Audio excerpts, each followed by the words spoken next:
تو میں اللہ نے کیا فرمایا الا المصلین. اللہ فرماتے ہیں کہ جو لوگ ڈپریشن کا شکار ہو جاتے ہیں، جلد بازی میں فیصلے جلد بازی میں کرتے ہیں، ان میں تدبر نہیں ہے، غور و فکر نہیں ہے، تو لیکن کچھ علامتیں اپنے اندر پیدا کر لو تو تمہارے اندر سے جلد بازی، جس جلد بازی کے نتیجے میں ڈپریشن ہوتی ہے، خودکشی کے خیالات آتے ہیں، یعنی زندگی سکون کی گزرے گی تمہاری. اس کے لیے چند کام کرنے پڑیں گے. نمبر 1، نماز کی مکمل پابندی. آپ یقین کر لو جتنا ڈپریشن سے نماز بچاتی ہے نا، کوئی چیز نہیں بچاتی. اسٹریس اور ڈپریشن کی 20 گولیاں ایک طرف، جس کا نماز میں دل لگ گیا نا، بس اس کی زندگی مزے کی بن جاتی ہے. اور نماز میں دل نہ لگ رہا ہو نا، کئی رکعتیں پڑھو ہمت کر کے. اصول بنا لو، جس کام میں دل نہیں لگتا نا وہ کام کرنا شروع کر دو، دل لگے گا، اور پھر ڈبل لگنا شروع ہو جاتا ہے. میں بہت سی مثالیں دیتا ہوں نا، دوڑا نہیں جاتا چلنا شروع کرو، چلا نہیں جاتا ہلکا ہلکا چلو، اپنے نفس پہ بوجھ ڈالو. دیکھو یہ ٹینشن سے بچنا ایسی چیز ہے، جو ٹینشن سے دور بھاگتا ہے نا، ٹینشن اس کے پیچھے آتی ہے، اور جو ٹینشن پالتا ہے وہ ہمیشہ ٹینشن فری زندگی گزارتا ہے. وہ ٹینشن ہے جو جائز ٹینشن ہے، جو صحت کے لیے مفید ٹینشن ہے، ان کی بات کر رہا ہوں میں. تو جو لوگ آپ نے دیکھا ہوگا محنتی ہوتے ہیں، سارا دن کام کاج میں مشغول رہتے ہیں، وہ خوش ہوتے ہیں، ہے یا نہیں؟ گھروں میں جو دو طرح کی خواتین ہوتی ہیں، ایک پھوڑ، نہ کام نہ کاج، کچن گندا پڑا ہوا ہے، واش روم پیمپر بچے کے اتارے پھینک دیے. آپ دیکھنا ان خواتین کی طبیعت میں چڑچڑاپن بہت ہوتا ہے، جھنجھلانا. ذرا سے کوئی نصیحت کرو آگے سے جھنجھلا کے جواب نہیں، ہر وقت ایسا لگتا ہے وہ توے پہ بیٹھی ہوئی ہے، خود بھی ٹینشن اور دوسرے کو بھی ٹینشن. لیکن آپ نے دیکھا گھروں میں جو خواتین بہت محنتی ہوتی ہیں، بچوں کی کیئر، شوہر کی مرضی کا خیال، گھر کو صاف ستھرا رکھنا ہر وقت، وہ خوش ہوتی ہیں. مردوں میں بھی ایسا ہی ہے. جتنے لڑکے آپ کے پوستی ہیں گھر کے اندر پڑے ہوئے کچھ نہیں کر رہے، ایسا لگے گا جیسے وہ توے پہ بیٹھے ہوئے ہیں.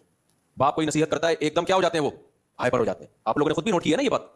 وجہ کیا ہے کہ جو آدمی کام کاج کی ٹینشن نہیں لیتا نا، تو اللہ اس کو اسٹریس میں ڈال دیتے ہیں. جو محنت کے کام نہیں کرتا اسٹریس میں ڈال دیتے ہیں اس کو، ہر وقت ٹینشن ہے، چڑچڑاپن پیدا ہوتا ہے. اور جو محنتی ہوتے ہیں صبح اٹھے ٹھک ٹھک ٹھک اپنے کام نمٹائے. میں اپنا بتا دوں، جس دن میں کوئی ٹاسک پوری کرتا ہوں کہ مجھے خیال ہوتا ہے آج میں نے یہ کام نمٹانا ہے، تو وہ نمٹا دیتا ہوں. خدا کی قسم ایسا سکون ملتا ہے نا کہ بیان نہیں کیا جا سکتا. آپ بھی کر کے دیکھ لو. آپ ایک اسکیجول بناؤ کہ آج دن میں نے یہ سارے کام کرنے اور مغرب تک میں ان کاموں سے فارغ ہو جاؤں گا. دیکھو آپ کام کرنے کے بعد جب فراغت ہوگی، آپ کو ایسا سکون ملے گا کہ آپ کو سکون کے لیے کسی ٹیبلٹ کی ضرورت نہیں رہے گی. تو آج کل ڈپریشن اور اسٹریس کی جو بیماریاں پھیل رہی ہیں، اس کی ایک بہت بڑی وجہ بیکاری. بس ہر آدمی چاہتا ہے میں لائف کو انجوائے کروں، یوں کر کے بیٹھا رہوں، انجوائے کروں، پھر ٹک ٹاک دیکھتا رہے گا اور گھماتا رہے گا. دیکھ یہ والا دیکھ لیا، یہ والا دیکھ لیا. ہوتے ہوتے لاشعوری طور پر وہ آپ کے دماغ کو اندر سے ڈیمیج کر رہا ہے، آپ کو پتہ بھی نہیں ہوتا. اس میں سیاسی خبریں آ رہی ہیں، کوئی دوسرے کو گالی، وہ اس کو گالی، وہ فلانا ایسا، وہ ڈمکانا ایسا، کارٹون بنا کے سیاسی لیڈروں کے مذاق. آپ کو پتہ نہیں ہوتا کہ یہ چیز آہستہ آہستہ آپ کے دماغ کو کیا کر رہی ہے، ہلکا ہلکا ڈیمیج. تو نماز انسان کے نا کا شیڈول بنا دیتی ہے. ہم نے جتنے بڑے لوگوں کو دیکھا ہے وہ کیا کر رہے ہوتے ہیں، وہ اپنے ٹائمنگ کیسے فکس کرتے ہیں. کافر کیسے کرتے ہیں، 8 بجے یہ کرنا ہے، 9 بجے یہ، 10 بجے یہ، شام 4 بجے یہ. نمازی کیا کرتا ہے، فجر کے بعد کی یہ روٹین، فجر سے پہلے کی یہ روٹین، ظہر کے بعد کی، بولو نا یار، یہ روٹین، عصر کے بعد کی یہ روٹین، عصر سے پہلے کی یہ روٹین، مغرب کے بعد کی. اور یہ جو نمازوں کے ٹائم ہے نا، کمال کی بات پتہ کیا ہے، یہ نیچرل ہے، گھڑی نیچرل نہیں ہے. نہیں آئی بات. سورج جب نکلتا اور غروب ہوتا ہے نا، تو فطری طور پر انسان کی باڈی کے اندر تبدیلیاں آ رہی ہوتی ہیں، فطری طور پر. اسلام چونکہ دین فطرت ہے نا، تو اس نے اوقات بھی کیسے رکھے ہیں، نیچر کے حساب سے رکھے ہیں. تو نمازوں کے حساب سے اپنے آپ کو فٹ کرو گے، زیادہ سکون رہے گا. کیونکہ دن کی روشنی میں انسان کا مزاج الگ طریقے سے کام کر رہا ہوتا ہے، رات کے اندھیرے میں الگ طریقے سے ہوتا ہے.